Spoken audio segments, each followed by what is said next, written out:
The hardest part about gaming nowadays aren't the insanely difficult bosses. Come on! Oh! Or having a brain aneurysm over a well-crafted puzzle game. Or even explaining to your friends why you did 0 damage during a full Apex Legend match. Mike, If you had even grazed his What were you doing? Listen!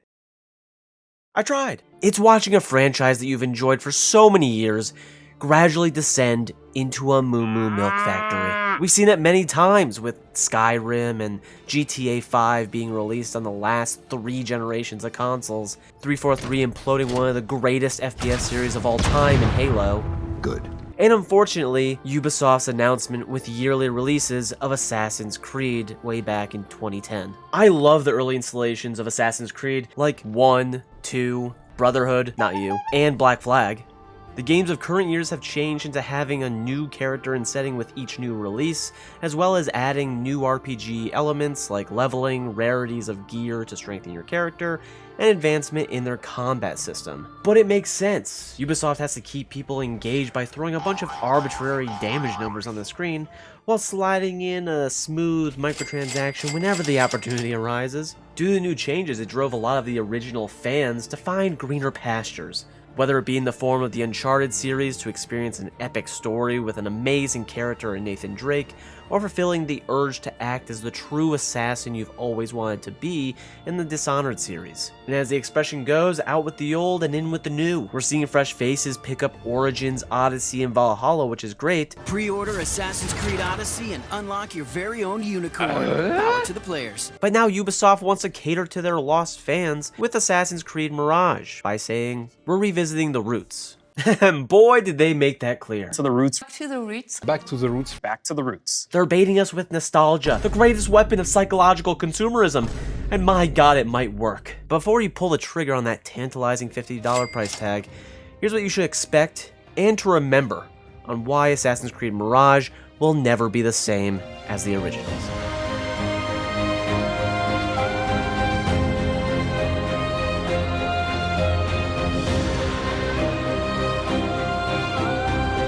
Many remember the intense tone of when they first stepped foot into the early Assassin's Creed games. Glow of blues and whites with busy streets, high rooftops to be seen as your own playground, and the immersive story that pulled us in. The genius behind the creation of this game was this man, Patrice Désilets, creative director of Assassin's Creed 1, 2, and Brotherhood. Patrice no longer works for Ubisoft and was actually fired without notice. They gave him the boot without saying goodbye to any of his team members. Even deeper, a lawsuit involving Désilets and Ubisoft happened in 2016, or at least around that time, over the rights of his intellectual property that he would win soon after. Definitely some bad blood, but why am I telling you all this? To remind you that the creative director is not the same as the person who brought you the early excellence of the franchise. Even though they keep saying, bring it back to the roots. Roots. The creative director is actually Stéphane Boudon, who is also the director of Valhalla, the open-world wasteland of a game that came out in 2020, which has numerous paid DLCs and microtransactions that make you think, what's stopping them from making this happen again? Boudon has said that they don't plan to have DLC, but there will be paid cosmetics. Only time will tell how much they want to dip their greedy hands into your pockets. Not only will Stéphane Boudon and his team at Ubisoft Bordeaux work on this project, but just about every team from Montreal to Singapore will have their meaty fingers be a part of the Mirage's release. Some would say this is a good thing by putting separate teams to work on specialized areas of the game. Or we see 2,000 cooks in the kitchen slapping together a PB&J. The good part is that the studios will have a foundation to work with since the game is running on the same engine from Valhalla of 2020. This means the game should be fine-tuned and run relatively well since they're familiar with it and had 2.5 years to work on this project since development started in April 2021. It almost feels like a last-minute release. And the reason for that is because the game was originally going to be DLC for Valhalla, and the team pushed for it to be its own standalone game. They revealed the scale would be more to the map size of Assassin's Creed Unity's, but split up into 4 districts rather than running it back with Valhalla's open world experience. Because of this, Mirage's runtime will be between 15 to 20 hours of content, which isn't necessarily a bad thing as long as the story is really well done and the gameplay is lively.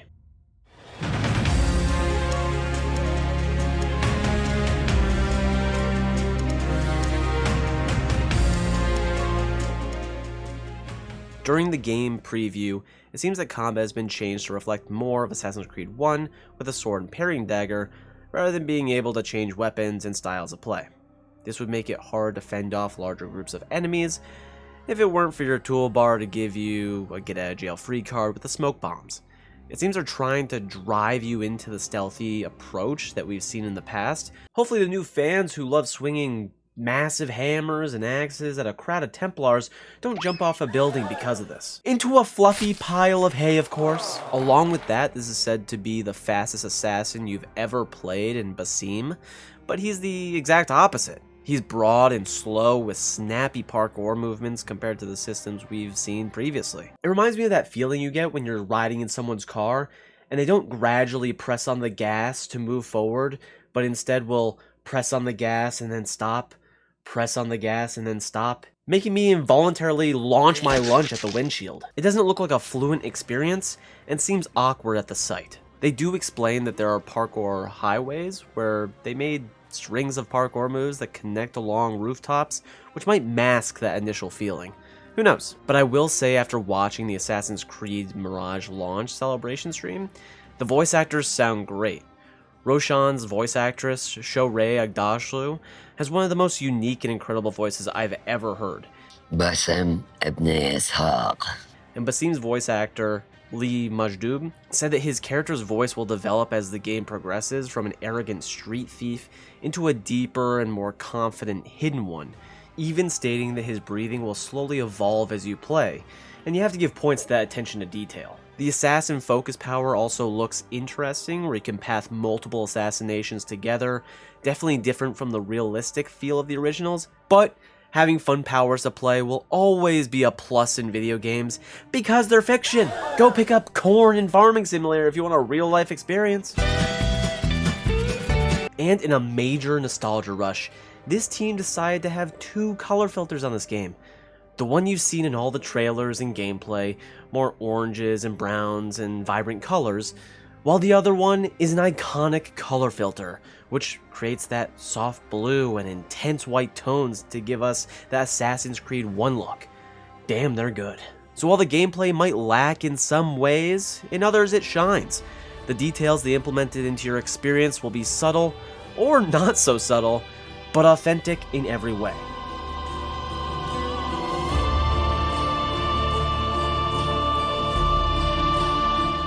I think the game is fan service at best, and just a gateway drug into the new generation of Assassin's Creed games, such as Assassin's Creed Nexus VR, which also releases this year in mid-November, Codename Jade, Red, Hex, Victus, Nebula, Raid, Echoes, Nexus 2, and maybe even a Black Flag remake. I'm really indifferent about Mirage, but I'll probably try it considering the last game that I played of the Assassin's Creed series was Unity, and it was at launch.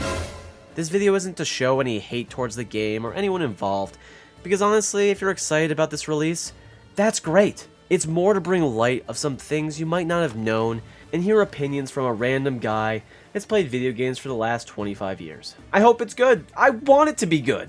But you can't deny the inconsistent past that previous Assassin's Creed games have shown and the direction they've been heading for the past couple years. Will Mirage be the same as the originals? No. But will it give you a well-detailed and beautiful experience, being a true love letter to the games of old? Hell yeah. And it's nice to see that companies like Ubisoft are giving back to fans that have supported the series from its very first creation. That's all the time I have for today, but please let me know in the comments if you think that I should review Assassin's Creed Mirage when it comes out. Maybe that's something you're interested in. And remember to like this video, because 1 like equals 1 pile of hay that I have to dive into. I'm terrified of heights, and I'm allergic to hay, so it's a win-win. Subscribe for more content like this, because 86% of you are not subscribed. What the fuck? So make sure to hit that button and ring that bell, and I'll see you on the next one.